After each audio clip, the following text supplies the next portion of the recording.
to A Well-Designed Business. My name is Luann Nigara, and I'm so glad you found this podcast. Together with my husband Vince and our partner Bill, we have grown our company WindowWorks from the ground up.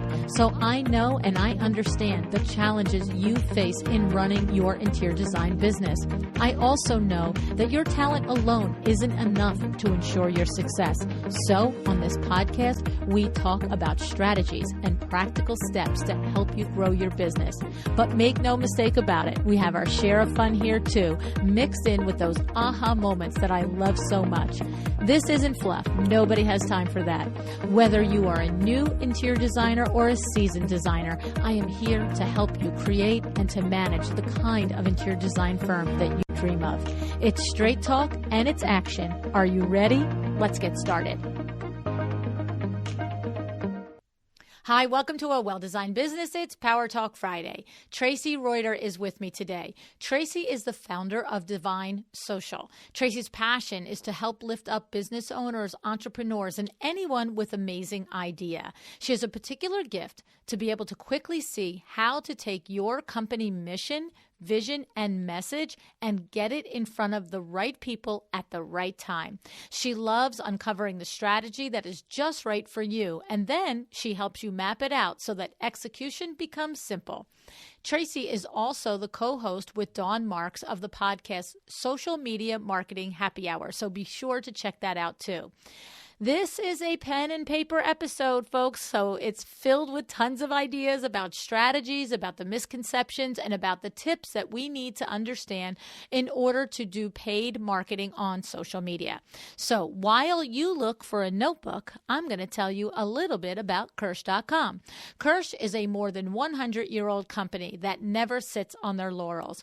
Recent new additions to their Buckingham collection of fine drapery rods have brought a trusted line of hardware right up to date for your window treatment projects.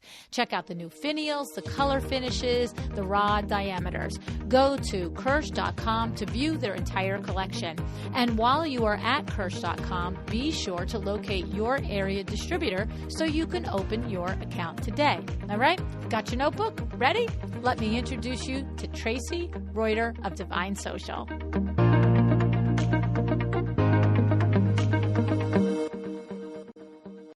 Hi, Traci. Thanks so much for joining me on A Well-Designed Business today.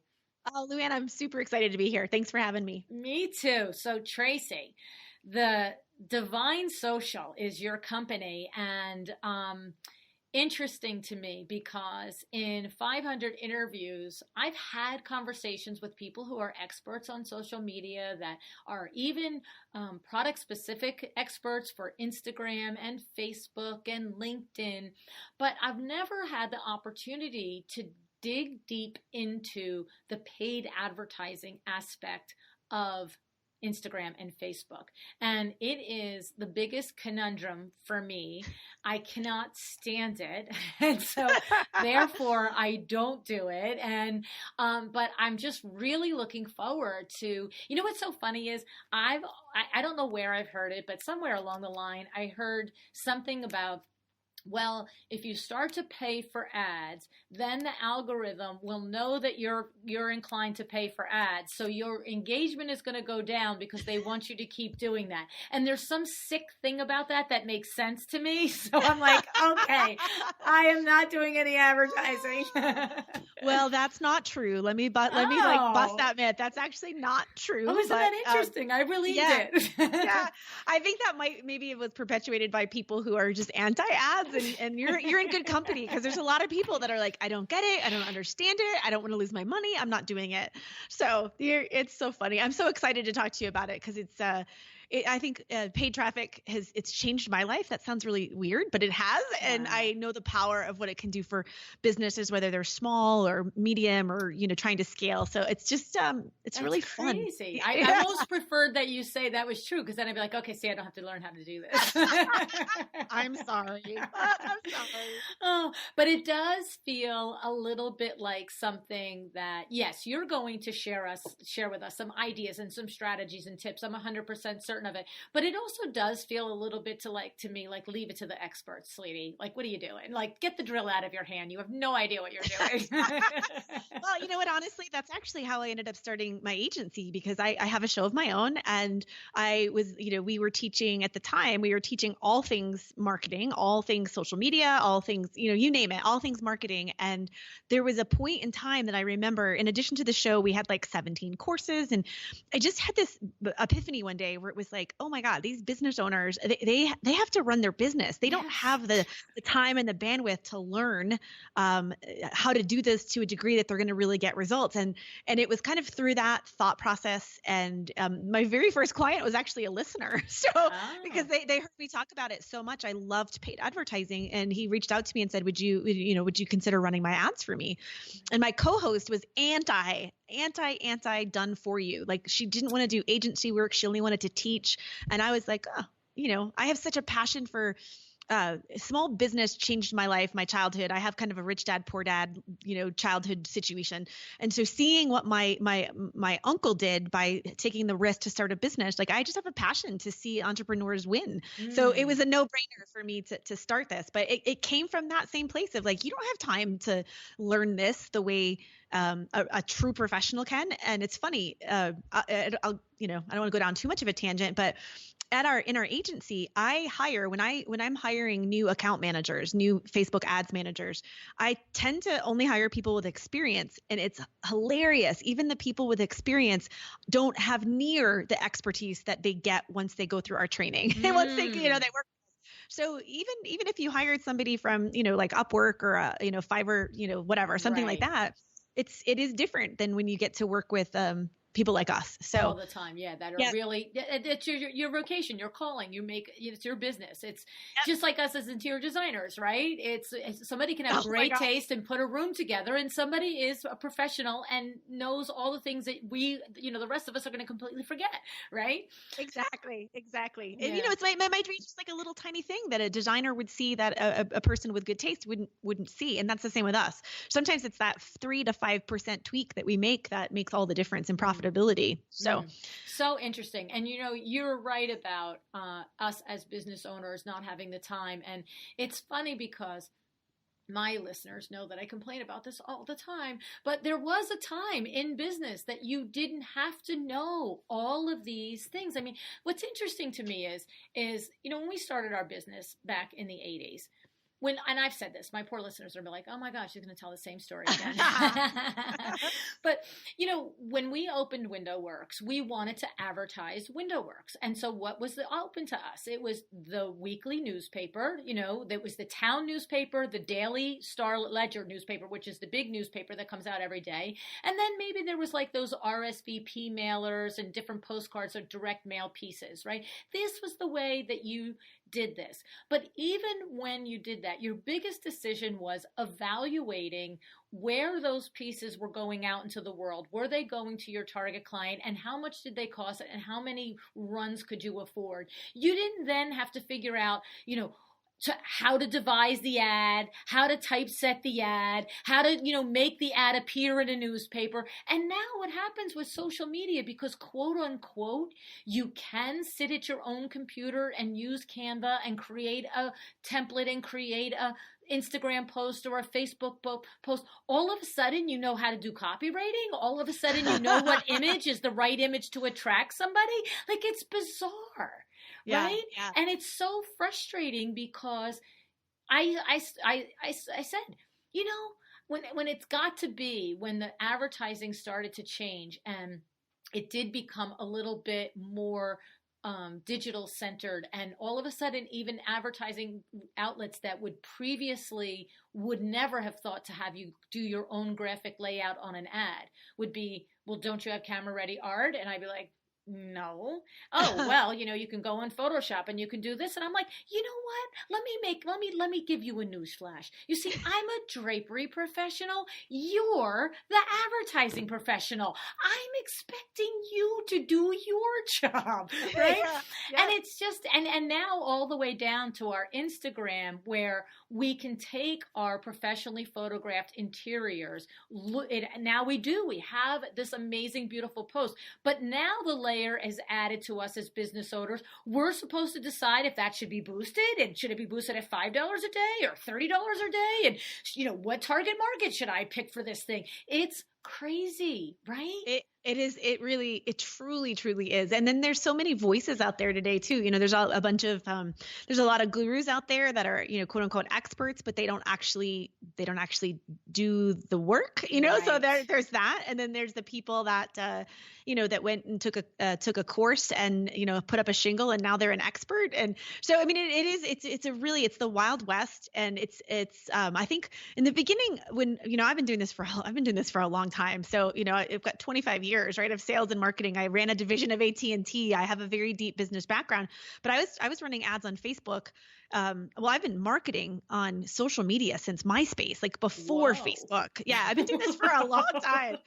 And it's just really, really challenging the way things have kind of shifted now, because there's so much more to it than just slapping things up and thinking you know what you're doing. And it doesn't have to be that complicated, but what do you do? Like, who do you listen to, and where do you take your advice from? And so that's something, I mean, that's part of why I was excited to do the show, because we do the reps. We manage about $3 million in ad spend. Yeah. And this is all that we do all day and all night. And we take some fundamental principles that were true in radio advertising and newspaper advertising and in direct mail. And those things are still true. And my mission is to help people understand that the strategy of what you're going to do is way more important than slapping the ad up itself. Mm-hmm. And so, and we can get into all that good stuff today. Let's do that.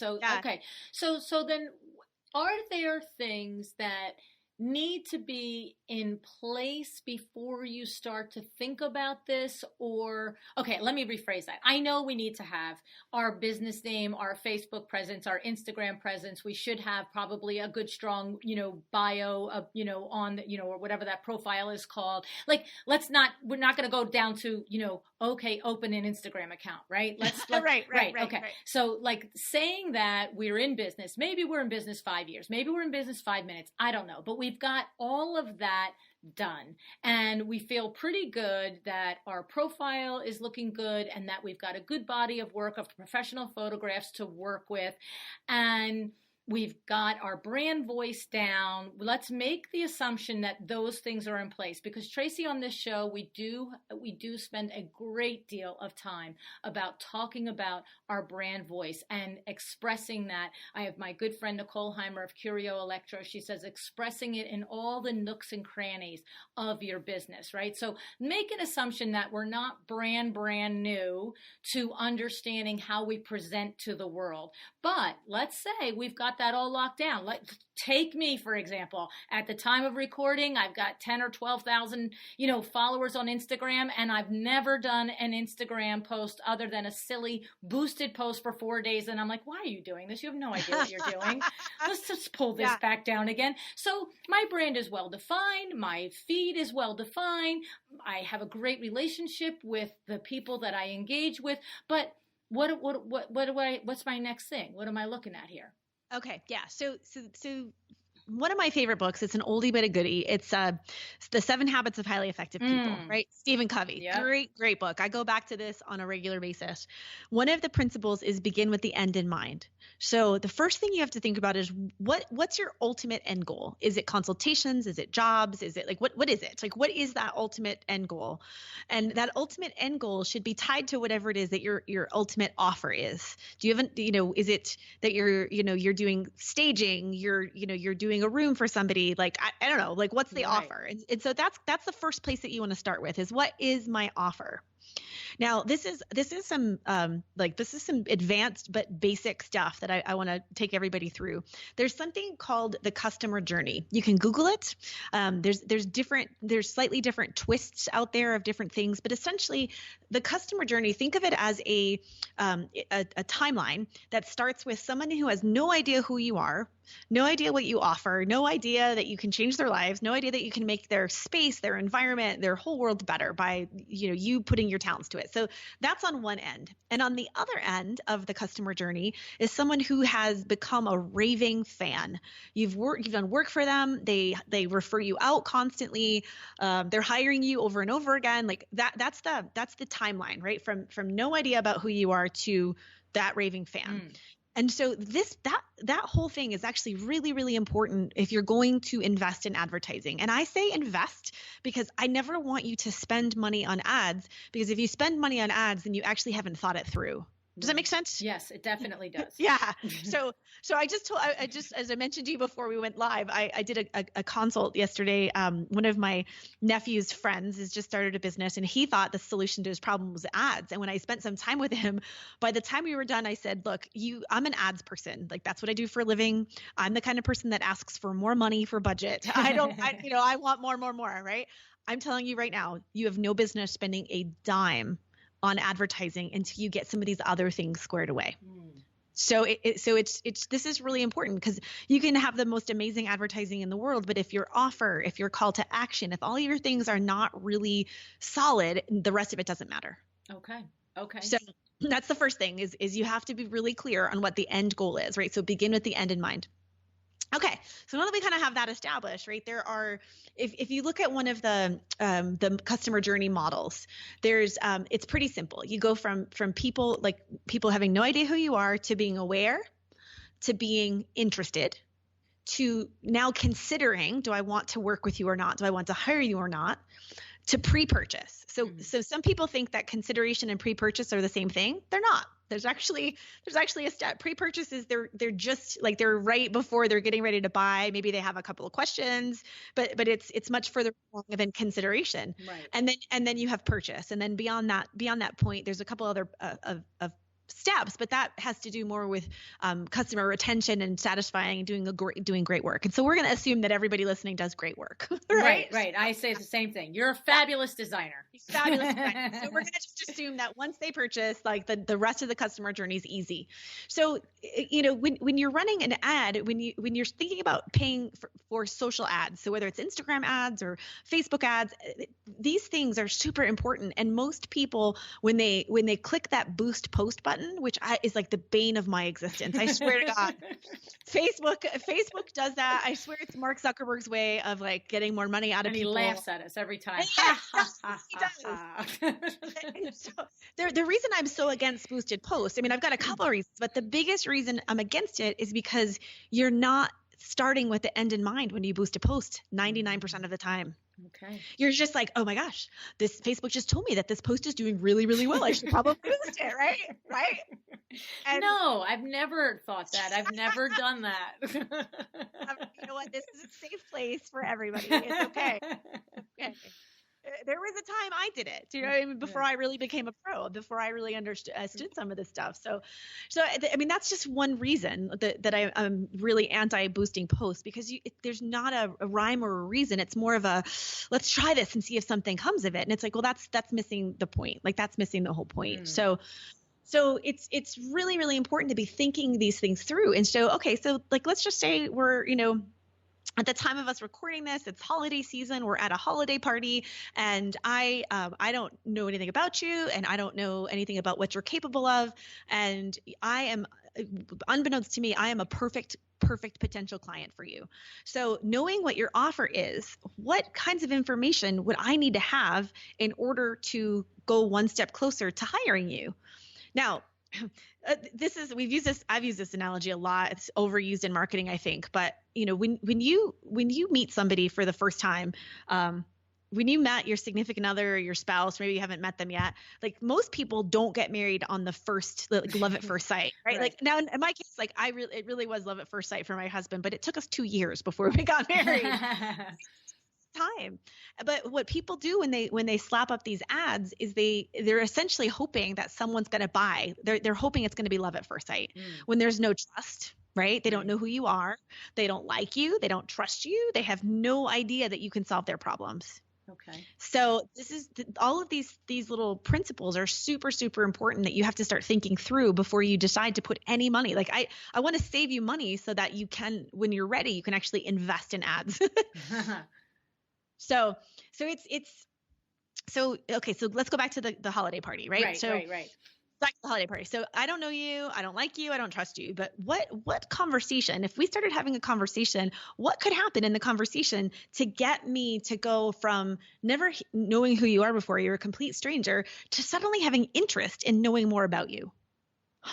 Oh my gosh, you know what? We just bought a new house and the kitchen needs to be completely redone. And I never thought about that. Like what kind of content could you put in front of me? Like what would you say to me face to face to move me to the next step?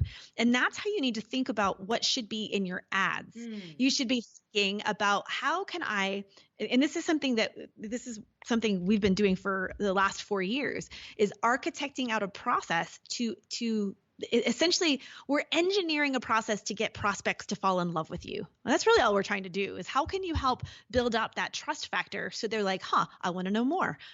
I want to know more. And you keep moving them forward. And most people don't use advertising for that. They use organic for that. But the thing about it is organic posts typically only get in front of people who already know you. Okay.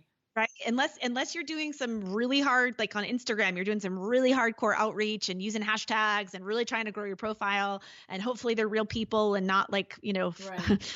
not like overseas farm bots where they're trying to get all, they're just trying to grow follow for follow kind of crap. Right. So most people overlook the most important piece, I think, of advertising, which is really it's branding. It's telling your story. It's kind of sharing what's possible for somebody if they were to take one step closer to working with you. So the way we do this with a lot of our clients, Luann, is we try to do a combination of building a brand and making sure that there's business that's going to come out of it.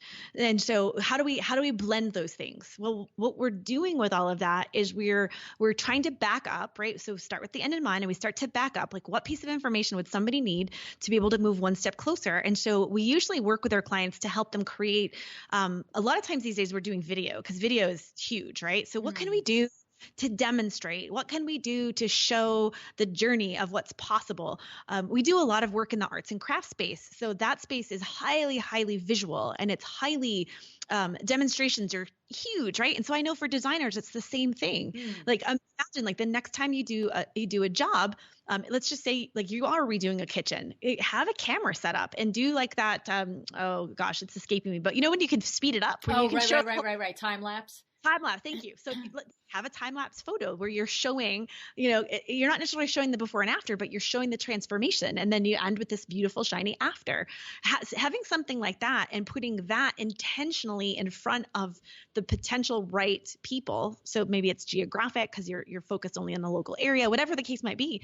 Now what's happening is you're not saying, hey, hire me, but you are saying, hey, look at what's possible. Look what's possible. And that is an amazing way to start using ads in a way to build your audience, to create engagement with potential prospects, and to start them on that customer journey. And it's going to help when it's time to start asking people to hire you, which are what we call conversion ads. It's going to be a lot easier to get people to go from just being intrigued by what you did to actually buying from you because they saw something, rather than if you never ran an ad before, you push something out in front of a complete stranger and they're like, what is this? I don't know. And they don't care and they don't buy, and you think Facebook ads don't work. And everyone I've ever talked to that Facebook ads don't work for them, when I look at their stuff, I know why. And it's, they don't have a strategy. They don't have a plan. Right. So the thing is that it's funny because you just mentioned a conversion ad there at the end. So in the strategy, is there, I get what it is what I heard, what I'm trying to, it's funny because my brain's all over the place on it. So part of me is like, okay, I understand the customer journey.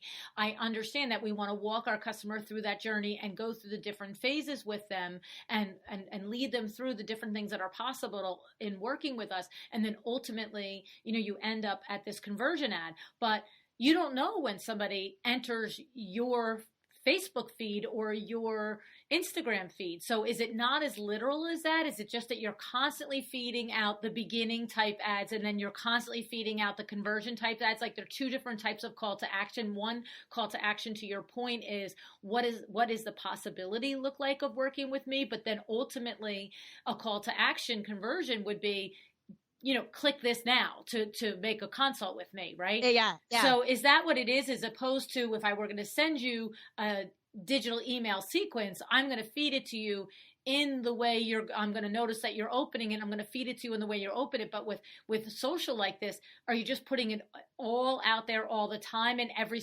person that sees it self-selects themselves at the point? Yeah. So, I mean, that there's a simple and a complicated way to answer that. But the answer is just, it is something that you want to be running on a regular basis. We encourage our clients to make this what we call evergreen, right? So 365 days a year, you're always bringing in new people. You think of that. Right. Right. So it's like a wheel just keeps turning, and somebody gets on at one point. It's like the Ferris wheel.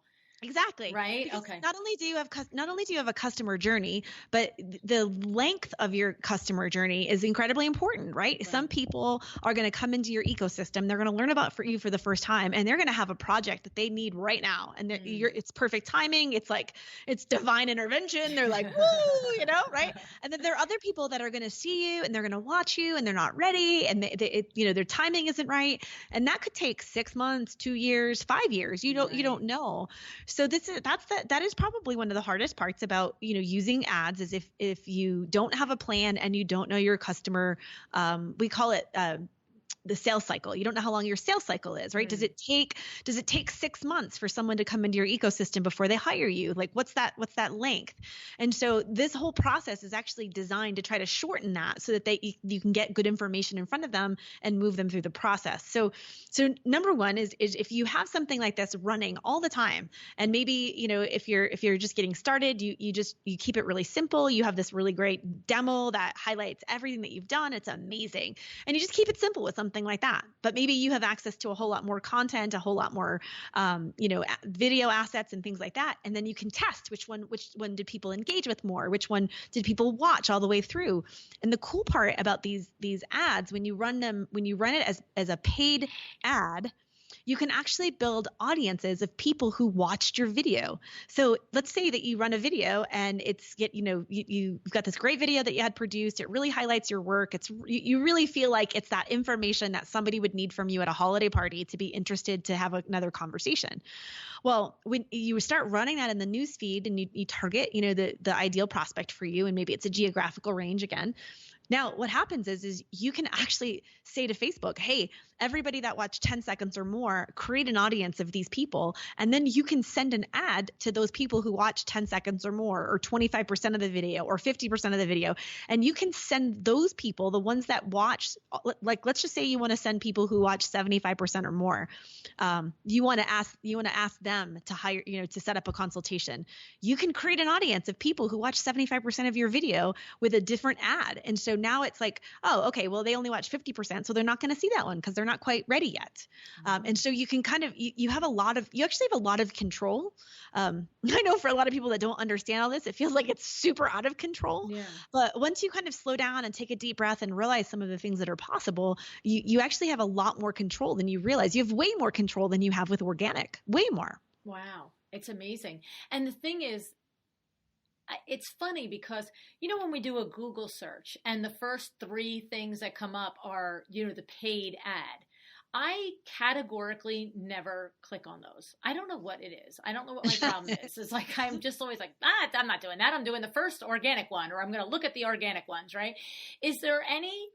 And I'm not alone in that. And it's so funny because sometimes when I say I'm going to search Macy's, right? And Macy's comes up. There's times when I'll say to myself, oh, don't go on the ad one, go on the other. I'm like, Luann, Macy's paid to come up first. Tell them that it worked. You know what I mean? But I'm like, but I don't know what it is. I don't know what it is. Yeah. But anyway, so is it the same thing? Like if you're running through your social and you see paid ads on Facebook or Instagram, that you think people automatically twinge one way or another, or that's not proven to be the case? Yeah, I mean, I think there's a little bit of that. There is some of that goes on. I don't know that it's the same because I know exactly what you're talking about when it comes to Google stuff. And I'm the opposite sometimes. I'm like, oh, all right, let me, I was gonna click on your organic stuff. Let me make you pay for that.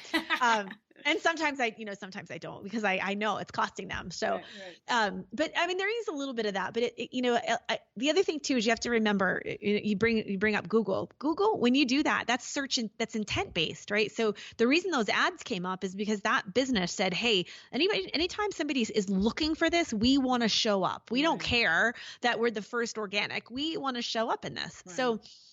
So that's a totally different ad. It's a totally different style. It's a totally different feel. In a social ad, in an Instagram ad or a Facebook ad, those need to feel different than a Google search ad because it's not intent based. It's discovery based. It's interruption based. And so your ad needs to fit into the newsfeed and not stand out like okay, right? So we were recording this shortly after Thanksgiving. Like, hello, did you see all the Black Friday ads that were like unbelievable? Like brands you'd never heard of? Like that's the worst. It's actually the best time of year for me as an advertiser because we get so much good fodder of what to do and what not to do. Like we see amazing ads and we see horrible ads, and it's super helpful for us as a company. But most of the year, it's not that bad. It's not that obvious. It's not that, hey, I know you don't know me, but buy from me. Right. Because right now, during the fourth quarter, the people who never advertise are coming out of the woodwork to try to capture people's spend. Right. And so those are the worst advertisers. They typically don't understand some of these principles that I'm sharing with you today, So I think there is some of that, like, oh, it's a sponsored ad. I think the biggest problem is when the ad in your feed, right? When the Facebook ad or the Instagram ad is so off the mark. It's so off the mark that people are like, what is this? And that's when it gets marked spam, or you click that little button on the side that says, why am I seeing this? And then you exit out. And that actually works against the advertiser. That is people get their accounts banned all the time because they have spammy bad advertising. Facebook is on a mission to try to clean up the news feed. So I think it's only a problem if you your targeting is totally off and your ad copy is really, really spammy. Everything about it is really spammy and really hypey. I think that becomes a problem. If it's something that you would naturally post in your feed and it feels conversational and it feels like an organic post, then I don't think you have as much to worry about. Okay. And so when we talk about the types of things that we would do a paid ad with, so for an interior designer, it sounds like when we go back to that cocktail party, if somebody says, hi, how are you? What's your name? Hi, I'm Susie. I'm Sally. Great. What do you, what do you do? I'm an interior designer. Oh, that's interesting because, we're thinking about renovating our kitchen this spring, right? So there you are. You're like, wow. Okay. Yeah. Right. But you don't say, to your point, you don't say, oh, great, I'm a kitchen designer. Here's my card. You should hire me. You don't say that, right? Right. So instead you do your niceties and you say, oh, that's awesome. And maybe you say, have you ever done a kitchen renovation before? You say, what kind of homework have you done? Have you started gathering your Pinterest boards? You say anything that just gets them to talk that doesn't feel crazy pants, right? Exactly. Right. Yep. Okay. And so then ultimately, at whatever point's appropriate in the conversation, you might say something like, oh, are either one of you a super chef? Is our, super high-end appliances important to you? And if the person says, oh, yes, I blah, blah, blah, then you might say, oh, that's interesting because I have particular expertise. I have been to the SKS kitchen suites, designer experience, or I've been to the Monogram designer experience. And then you might share a story or a thing that relays how you have a little bit extra knowledge of kitchen design above and beyond the designer that they might have met 10 minutes later, right? Yeah, that's absolutely one way to go about it. And where you're asking questions. Now you don't really have that opportunity in an ad to ask questions because it's not interactive. No. But here's another angle to go at it with. So think about it this way. So now, number one, ideally, if this conversation happens, maybe you were the one who designed the kitchen at the party. So that would be amazing, right? You could show your work. Well, the other thing that you could do is you could say, oh gosh, that's so exciting. I've been working in this space for years. There's a few things that you should really keep in mind when you're doing this. Right. And here are 3 tips that, don't forget these things when you're ready to do it. And then you tell them the 3 tips, and then you just go back to your hors d'oeuvres, right? Okay. Where now what you did is you didn't try to pitch them. You didn't try to you didn't tell them how amazing you are. You just made their life better because you told them about some potential pitfalls that they need to know about before they embark on that project. And what did you just do when you gave them some value? Right. You built trust. And your credibility and everything. And your credibility. Else. Exactly. Yep. And you ask for nothing in return. Right. And so now when we translate this to the advertising post, right? So obviously right there, one post is 3 tips, to design a better kitchen, or 3 tips to make sure you don't screw up your kitchen, or, exactly. 3 top mistakes in kitchen design, or something like that. Right. And so that's, I like that. And then to the other, if we were recently part of an elevated experience like that, is that something? So I'm trying to think of different types of things. You said like the video. So would a designer you would suggest that they make a video of, hey, I've got 3 tips when designing a kitchen, boom. Or I've just come back from, this experience and I've learned all about this amazing new appliance. It does this. Like, these are 2 separate types of things that are teaching things, that are just giving somebody value, meeting them at this space. If somebody's interested in kitchen design, exact moment, they're going to stop, they're going to watch, they're going to listen. But you're saying that these are the types of posts to put advertising money behind, as opposed to a static picture of a beautiful kitchen that doesn't do the teaching and creating the curiosity. Is that the question? Exactly. That's exactly right. Because that's just a beautiful picture. That doesn't put me in that place. That doesn't show me, with Facebook, it's funny because with design, this is totally different. With physical attributes, you can't do anything with before and afters, but with designs you can. Yes. You totally can, right? Yes. That's easy. So I'm going to give you a formula that it's called the EDDIE formula, EDIE, or EDDIE, however you want to say it. Okay. So it stands for educate, demonstrate, inform, or entertain. So when you're thinking about what can I put in this video, like I want to put a video out there, to start at the beginning of the customer journey, to pull more people into my ecosystem, to get more people starting on the journey to know, like, and trust me. And so what can I put out there? Well, can you educate them on something? Can you demonstrate something? Can you inform about like an update or a new thing or whatever the case may be? And maybe you're really, really funny and you can do one of those other things and entertain people. You can make it funny, right? Usually people do the first 3. They don't do the entertain piece, but some people are very talented, right? And so if that's you, my gosh, knock yourself out. Especially, gosh, if you're a designer, you're creative. You are creative. And this piece should actually be probably something that you can shine in, where you can put your creativity out there and put it in front of more people to say, oh, wow, this is amazing. I want to know more about this. And it's remember, you're trying to help people fall in love with what you can do for them. And it doesn't happen on the first time, right? It's not the first day. It takes some time. And so if you can showcase something that educates, that demonstrates, that informs and entertains, you're starting off your ads on the right foot. And again, let me just recap, right? Not recap, but let's go back to what I said a long time ago in this episode. Start with the end in mind. That video that you educate, demonstrate, inform, or entertain with had better damn well be in line with what your ultimate offer is. If you're trying to get a consult to redo somebody's kitchen, don't show them landscape architecture. Right. It's funny, right? But it happens all the time. We just had a client who's a really high-end business coach in the Netherlands. He's a very deep thinker, deep strategic guy, like friends with Richard Branson. And we couldn't figure out why his ad was not converting. And part of the issue is in Dutch, so I couldn't listen to it, right? Okay. So what ended up happening, his team translated everything for me.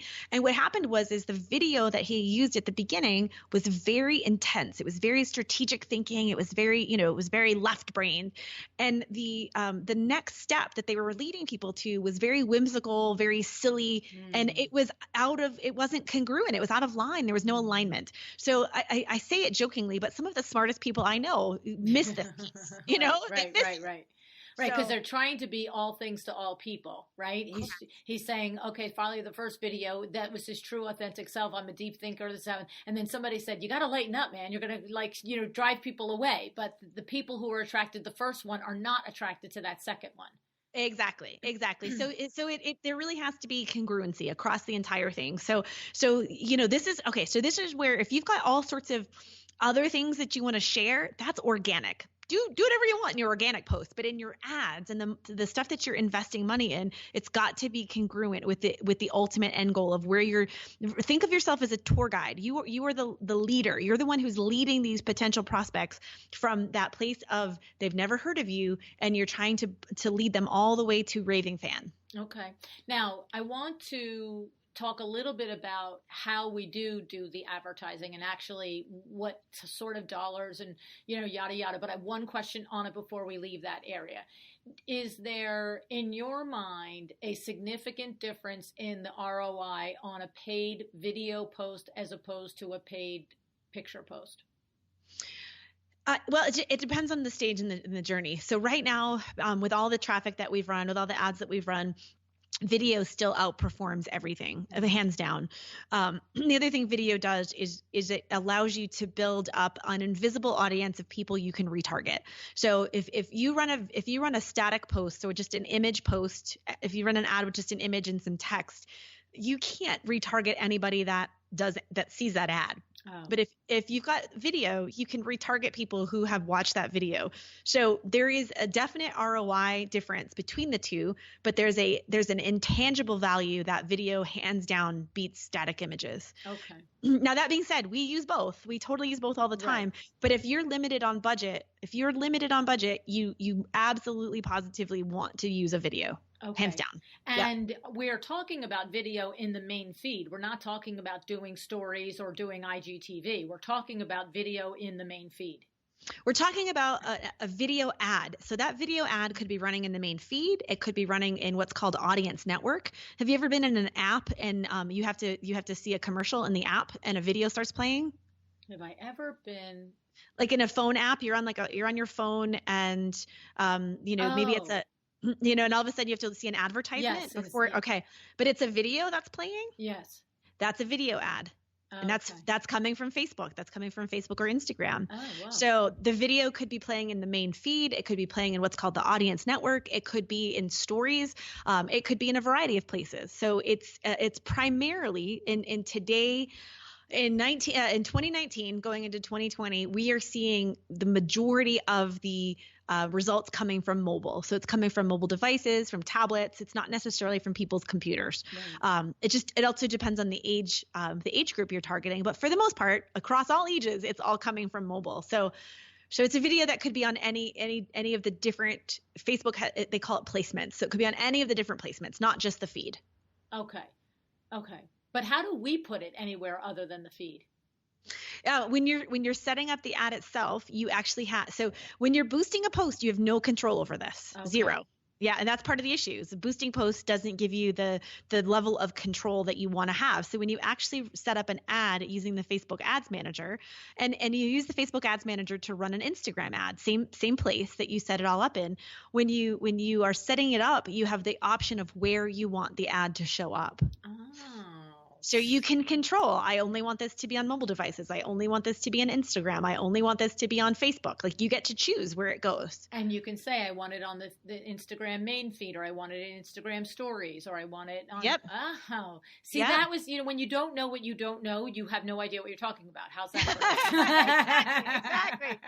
Exactly. Okay. Understood. Okay. Totally get it now. Okay. So now, for the uninitiated, what are we, look, I know that your company, when you tell me that you're managing $4 million in advertising buys, I recognize that, it's not like, hi, Luann, would you like me to manage your $500 a month advertising budget for Facebook? I get that.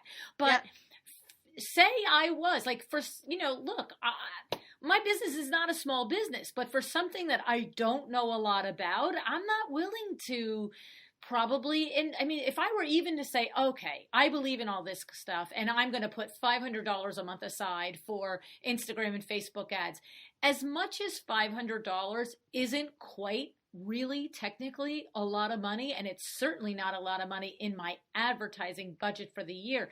It's a lot of money on something that I have no idea what I'm doing. So if I were to tell you I've got $500 to spend, would you make 2 or 3 suggestions on how to do it? Or would you say, don't even bother, Luann, keep your $500 until it's $5,000? Yeah, that's such a great question. Okay, so assuming that you have a really good offer, you have an offer people have bought from you before.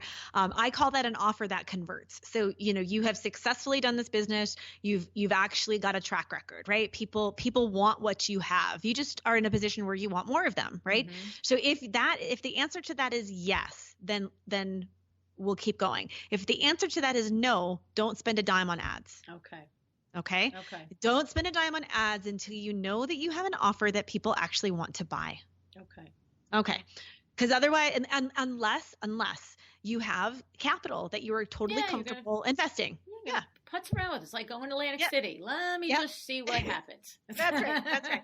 But watching it to see if it works. Correct. Yeah. Just don't set it and then walk away. Right. Okay. So let's assume that you have an offer that converts. Okay. Or you have capital and you're totally comfortable doing this, but you don't really have a lot and you want to start small. Now, my recommendation is, and whenever I speak, this is one of my last slides, right? If you only have budget to run one thing, what you want to do if you only have budget to run one thing is you want to create a video campaign. Okay. So a video campaign, what that means is that it's an ad that has a video in it, but you're telling Facebook that you want to get video views. Okay. Now there's something called campaign objectives. In Facebook, when you're actually setting up ads in the ads manager, again, not boosting posts, but in the ads manager, Facebook gives you the option in the beginning, what do you want to happen? Okay. Do you want to generate leads? Do you want to get sales? Do you want to get app installs? Do you want people to install your app? Like, I don't know, right? Do you want to get engagement? So basically, the way you answer that question, it's going to tell Facebook, hey, Facebook, give me people who are highly likely to do this. So if you set this up and you're like, oh, I want leads, and you set it up for leads and you don't really know what you're doing, you might not get any results. So this is why my suggestion is to just create and run a video engagement campaign, because that's telling Facebook, put this ad in front of people who are highly likely to watch my video. And the reason this is important is because if you're educating and you're demonstrating and you're informing and you're helping people to start watching this, people who are potentially interested in what you do are going to watch a greater percentage, and they're going to self-qualify. They're going to self-select to move to the next step eventually, whether that step is right away or later on when you have more budget. But it's just the smart way to make sure that you're getting your message in front of the potentially right people, and then you can get a better idea that these people really may be the right people because they've watched the video. Does that make sense? Yes, it does. Okay. So if that's all you have budget for, then that's what you want to do. Now, the minimum you can spend is $5 a day. So that's $150 a month. Okay. So if that's all you have, then what you do is you put some time and energy and thought into what kind of thing could you educate on, could you demonstrate on, and then you start running that ad. And if all you have is $150 a month, then you are going to be very limited to the types of people you can target. You won't have any space to test who, if it's women that respond better or men. You'll have to just kind of say, all right, well, this is all I have, and at least this way I'm growing my reach, I'm growing my people who are introduced to me. And what you want to do, since that's all you have budget for, is I would have in your copy, right, because you have to put some text there, at the very end of your copy, I would put a link to set up a consult with you or to send them to your website or whatever you have. And in the video itself, you can have a very, what I call a soft ask, not a hard call to action, but a very soft one. So something like if this is, if this transformation is something that you'd love to see in your world and you want to know more, then reach out to us at www.imanamazingdesigner.com. Something like that. Okay. Something very simple, not a schedule a consult today, not a, limited space available, nothing hard like that, just something very soft. And then that way, that one ad that you have it'll slightly do double duty. It'll be building your audiences. It'll help to create some engagement in the marketplace. And for those people who are ready now, you'll have given them an opportunity to connect with you that way. Okay. Because here's the thing, right? So 2% of people that go to a website purchase the first time. Right? So you've got 98% of the people that are going to get introduced to you or to your website or to whatever it is, they're not ready. And so that's why some of this process, and we call it in our company, we call it the 3 pillars to successful social ads. By understanding the, how these things work together, it helps you realize like, okay, I'm not a failure if nobody took action, because 2% of people on average across all industries purchase the first time. Right. So it's unreasonable expectation. So it doesn't matter. It is. Right. Yeah. And so we think we suck. We think our ads sucked. We think ads don't work. We're never going to do it again. You know? So Right. I totally understand. Totally understand. So let me ask you a question. In the soft ask, is it too strong to put, is that a place where you would put a lead magnet? So say you teach you do a video on, sprucing up your mantle for the holidays, right? Yep. And at the end, is it appropriate to say, if you want a tip sheet on the things I talked about today, go to, amazingdesigner.com/tip sheet, or is that too hard there? No, that's actually really, I'm so glad you asked that. So it's not too hard there if in fact that the majority of the video was value driven. Where it's too hard is if the whole video is all geared towards pushing people to get the lead magnet. So there's a slight difference. So let me give you an example. We use this a lot with our clients with webinars. That's probably the easiest one for me to think off the top of my head for you. So back in the day when I'd say back in the day, 4 years ago, the common practice in the newsfeed for webinars was, hey, it's Traci. I've got this great webinar coming up next week, and you're going to learn X, Y, and Z, and spaces is limited, and you need to register right now because it's going to be amazing. And so sign up today. Right. Like that would be the video ad. Right. Okay. Nothing about that video helped me, changed my life, informed me about anything other than the date and time. Right. So what we've shifted to and what works incredibly well is, hey, do you struggle with, have you blown too much money on boosted posts and are afraid to run Facebook ads? Yes. Well, no. Okay. So let me walk you through why you don't want to use it and then what you should be doing instead. And then I go on for the next 3 minutes and I teach you something. And then at the end of the video, I say, if this was valuable to you, I'm hosting a webinar next week from, on this date and this time. And if you got something out of this, you're going to get even more out of my webinar. So I want to invite you to join us next week at blah, blah, blah. So totally different experience because I added value to you up front. I answered your question. I taught you something. I helped you. And then I gave you a soft ask at the end because I said, oh, hey, if this was valuable, then join us. So the same thing with your example of a lead magnet. Would this be a place to do something like that? Yeah, absolutely. Now, in a perfect world, if you had more money and more budget, you wouldn't put them together. But like not everybody has that, right?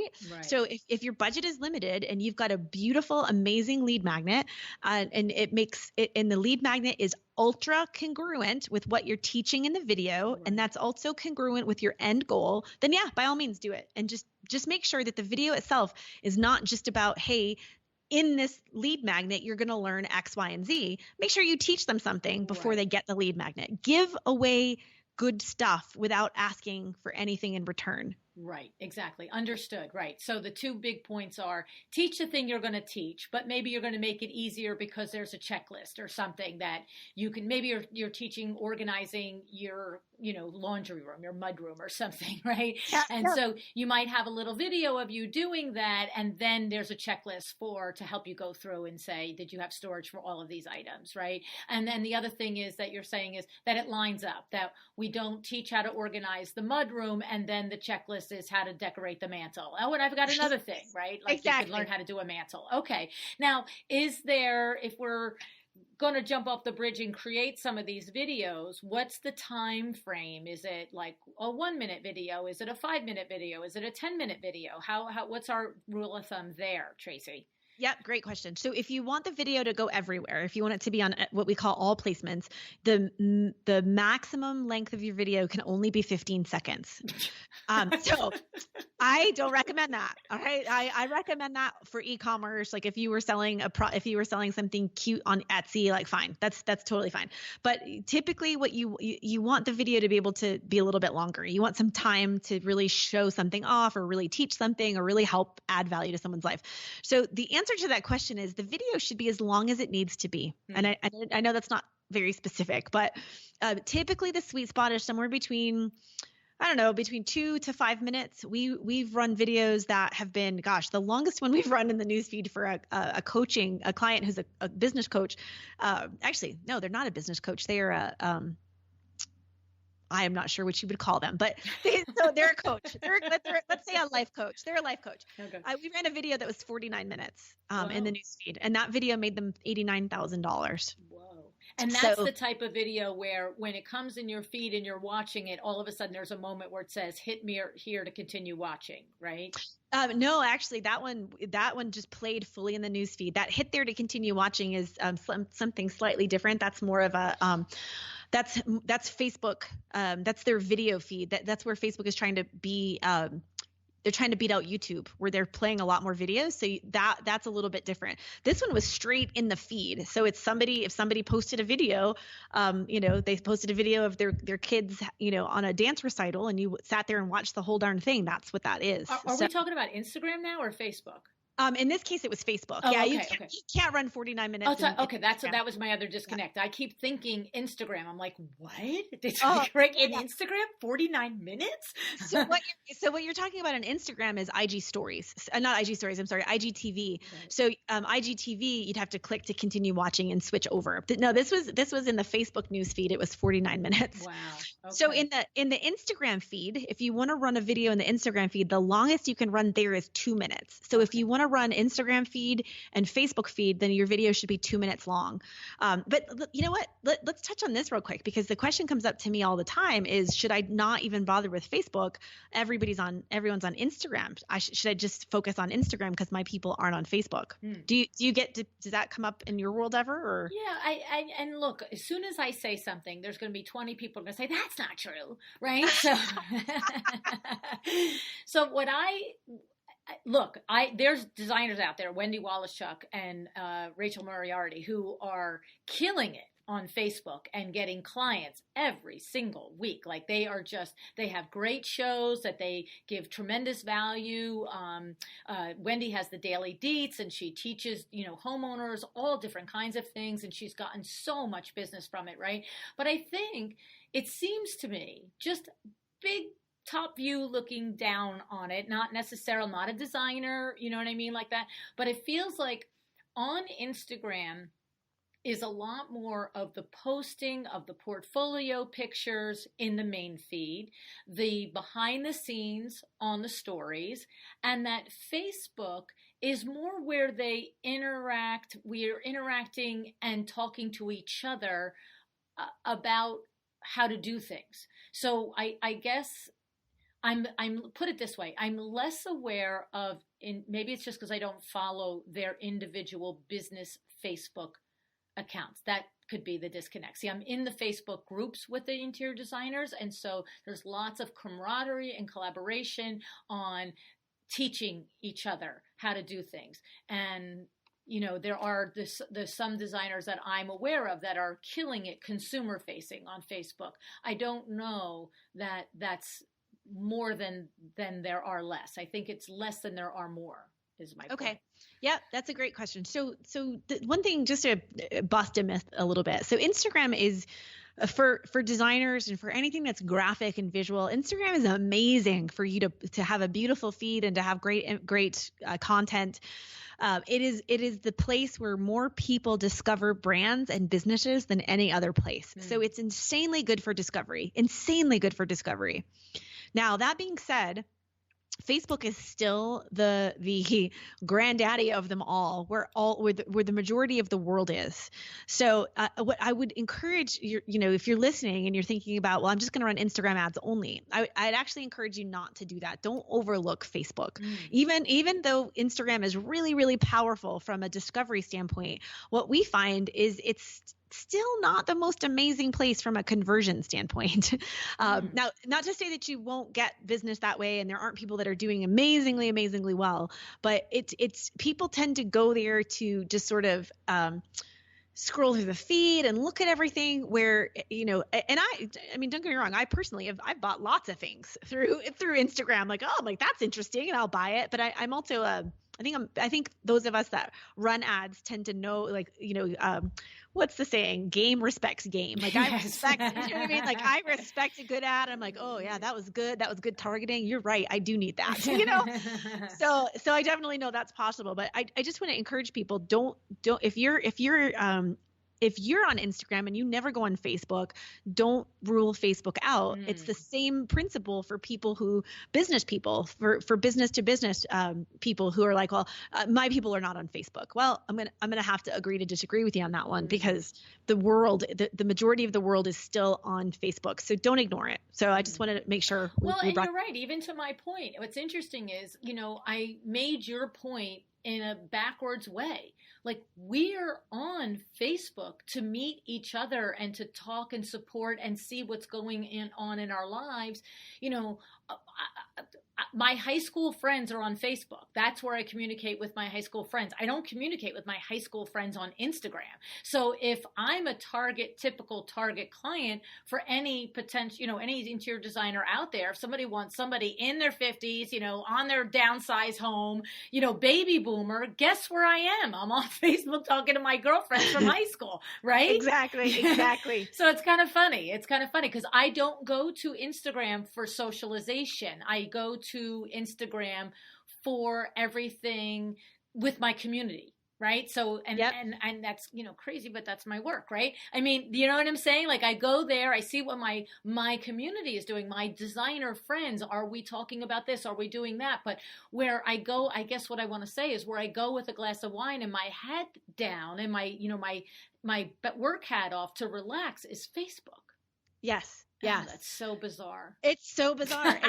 And I've had business owners that it's like, no, like, you have to trust me on this one. Like, trust me on this one. No, I mean, I go to see the grandchildren of my friends. I go to see what my grandchildren are doing. You know what I'm saying? Like, that's hysterical. Yeah. And there was a time about a year and a half ago when Facebook, it's like, I joke that Zuckerberg tripped and bumped his head, but people were like, I'm leaving Facebook and I'm going to go to Instagram. And I'm like, they're the same company. Yes. Like, it's the same thing. So, I mean, even though people have, Instagram has a lot of growth, and, Snapchats come up and all that kind of stuff. When it comes, like, there's a reason why Facebook advertising is so lucrative. It's because it works. It's because there are billions of people there, and it shouldn't be ignored. So just because maybe the best aspect of your social game is your Instagram feed, that isn't going to necessarily translate to where you're going to get the best return on your investment with your ads. Right. And we've said often, other experts have shared with us, Traci, is that it's valuable in that it's there. If you have a really beautiful Instagram feed, whether somebody finds you at the grocery store, or they find you on Pinterest, or they find you on Facebook, to be able to then say, hey, if you'd like to get a real sense of my portfolio or my work or my aesthetic, it's so much cleaner there to look at it than it is on Facebook, right? Because, right? Sure. And so therefore, it's not throw the baby out with the bathwater on Instagram. There's tremendous value in that, because that is the thing. I think that's the difference when I'm talking about, one feels like, okay, what are we getting done? And the other is like, all right, let's sit down and relax. You know what I mean? Like, on Instagram, I'm like, okay, I'm like scrolling, like, okay, yeah, that's good. With Facebook, I'm like, is there anything happening here today that I should talk about or look at or get involved in? Yeah. I mean, and don't forget what I said a little bit earlier. Instagram is the number one place for people to discover brands. So it's very, very important. It's discovery, though. Discovery is very different than, the next stages of moving people through that customer journey. So just kind of, again, I think it's dangerous when people go all or nothing in one and not both, because they each serve a different purpose. Right. Exactly. Well, that's the truth. That's exactly right. It's like saying, yeah, I love it. I love it. And it's like a little, tweak of an aha there for me. So. Well, good. I'm doing my job today. That's it. You definitely are. So lots of great advice and lots of great tips. I have to say, let's tell them a couple of different places where they can learn some more about you. First of all, you have your podcast. So you have Social Media Marketing Happy Hour, which is, you have a co-host, Dawn, on that podcast, and you guys share social media marketing advice and tips, right? Yep. Okay. We do. Okay. So that's one way. Right. And then we also go through some of the other ways that people and my buddies out there can learn more about you, Traci. All right, so let's do this. I've got two things. So because you're amazing, and I want to move to New Jersey so we can be best friends, um, I'm gonna. If you're listening and you are running ads, you're running at least $3,000 or more a month in your ads. So this is a little bit bigger than what we've kind of talked about here. Right. And if you want to get my eyeballs, just to kind of take a look and see if there's any little tweaks, for your listeners, Luann, I will do a 15-minute. I'll call it a teardown, right? Yeah. An audit, a teardown. So if you'll email info@divinesocial.com. Be patient. Someone will get back to you. My schedule is really, really tight, but we'll set up 15 minutes and we'll do a screen share and I'll look at your stuff and I'll give you some, are you on the right track? Do you need to adjust things? But make sure that you're spending at least $3,000 a month for that, because otherwise there's not enough data there for me to really give you anything that's going to be that valuable. And then so for everybody else, I have a mini course. It's a free course, and I don't upsell you on anything because I don't have any other offer right now. Literally, all we do is consulting and done for you ad services. But I put together a free mini course. It's my 3 pillars to successful social ads. It's about a 15-minute. It's a 15-minute course with a worksheet that's going to talk you through how to build your audience, how to build engagement, and how to build conversions. It's a really great, quick, and down and dirty thing. I am thinking about rolling some stuff out next year, but if you get that free class, then when I do launch something, you'll be the first to know about it. So that's the best way, and you can get to that. Let me tell you how to get to that. That'd be helpful, right?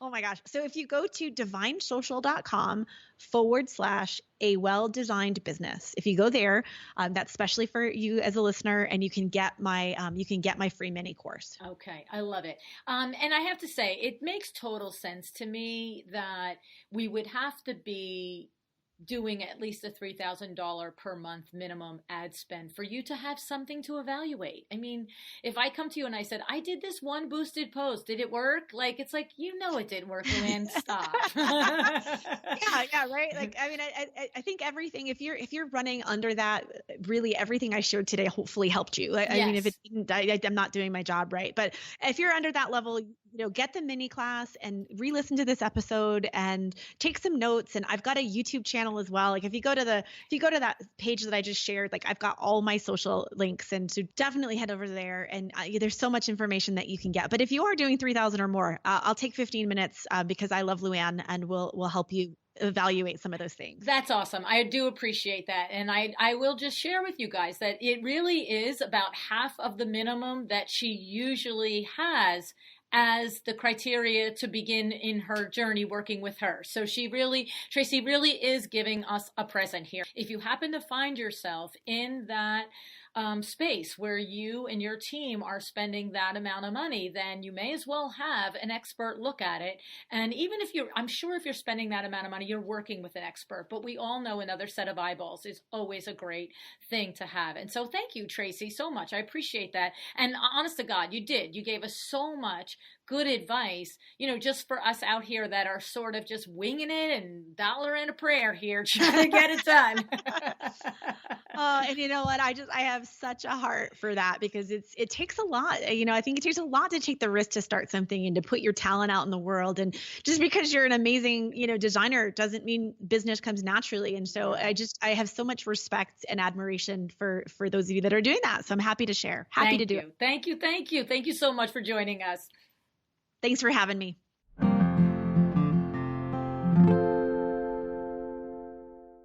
I told you it was a pen and paper show, right? And how passionate is Traci about developing the right paid social media marketing strategy for her clients? That's the way you want it to be when you work with someone, right? No matter what you're buying, you want someone who you can tell with everything that they say and do that they are all in with their product or service, and they are just busting to share it with you so that you can benefit from working with them. I would say, in addition to the terrific advice that Traci shared with us about paid social media marketing, this is the other big takeaway for me on this show. I want to know, are you jazzed up about your business? Can strangers, potential clients, and most important of all, your current clients, can they feel the love that you have for your work and for your work with them? Everyone needs to feel like this. But as I said, your current clients, most of all, they've already invested in your company. Please make sure with every meeting, every phone call, every interaction, they know you are fully present and that you are jazzed up about working with them. That's how you build a reputation and a business that generates referrals. So please take advantage of Traci's gifts to us. You have both the 15-minute audit if you are already spending $3,000 or more a month in social media marketing. Email her at info@divinesocial.com. And for the rest of us, we can check out her free mini course, 3 Pillars to Successful Social Ads.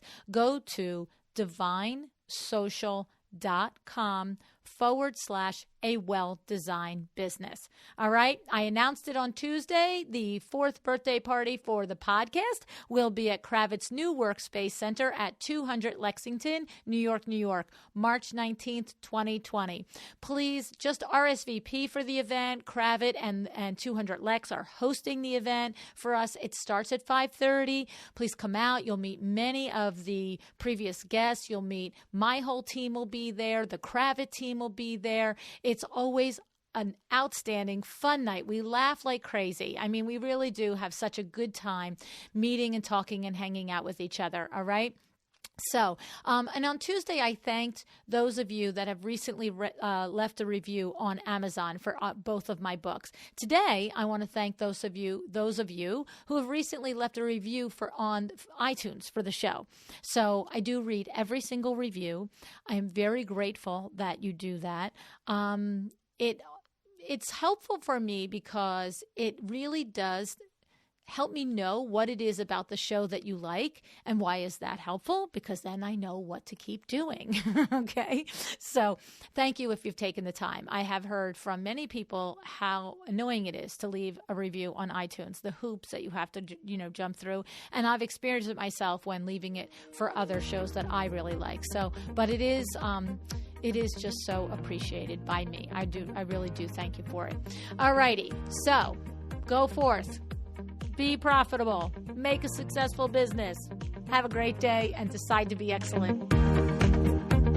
Thank you so much for joining me again today. This podcast is a production of WindowWorks, your resource for custom window treatments and awnings. To learn how we can help you on your next interior design project, go to www.windowworks-nj.com. And if you're interested in working with me on your business, either through masterminds or one-on-one coaching, or you want to know how to get my book, The Making of a Well-Designed Business, or you just want to know what's going on in the podcast land and where I'm going to be, all of that is found at luannigara.com. Thank you so much. Have an excellent day.